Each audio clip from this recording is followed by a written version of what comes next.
কক্সবাজার মৎস্য অবতরণ কেন্দ্র ফিশারি ঘাট কক্সবাজার। দেখতেছেন এখানে একটা বোট থেকে জাইলা বোট থেকে মাছ নামাচ্ছে শ্রমিক ভাইয়েরা জেলে ভাইয়েরা।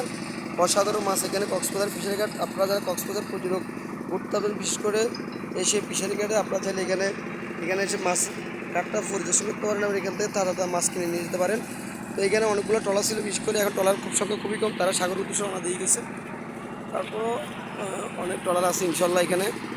তো যারা কক্সবাজার আসবেন বিশেষ করে ফিশারি ঘাটে আপনারা চাইলে এখানে মাছ ধরতে পারবেন। এবং একটা বাকখালী নদী, এখান থেকে মূলত 6 নম্বর ঘাট দিয়ে আপনারা মুশকিল দিতে পারবেন। এবং একটা ব্রিজ দেখতেছেন, লাল ব্রিজ কক্সবাজারে। তো আমি মিরাজ কক্স ট্রাভেলার আপনাদেরকে যে আবার সেই সমুদ্র দীর্ঘদিন পরে সমুদ্র চালু হয়েছে, সেই মাছ আবার শিকারের জন্য জেলে বাইরে সাগরে চলে গেছে। তারা নিত্য নতুন প্রতিনিয়ত এখানে তাদের মাছ নিয়ে আসে। আপনারা যারা বিশেষ করে মাছ কিনবেন টাটকা মাছ সরাসরি আপনার ফিশারি ঘাটে চলে আসবেন। কক্সবাজারের যে মৎস্য অবতরণ কেন্দ্র বিশেষ করে ফিশারি ঘাট কক্সবাজার এয়ারপোর্টের পাশে। তো আমি মিরাজ কক্স ট্রাভেলার। তো আবার নতুন একটা ভিডিও আপনাদের হাজির হবো। আসসালামু আলাইকুম।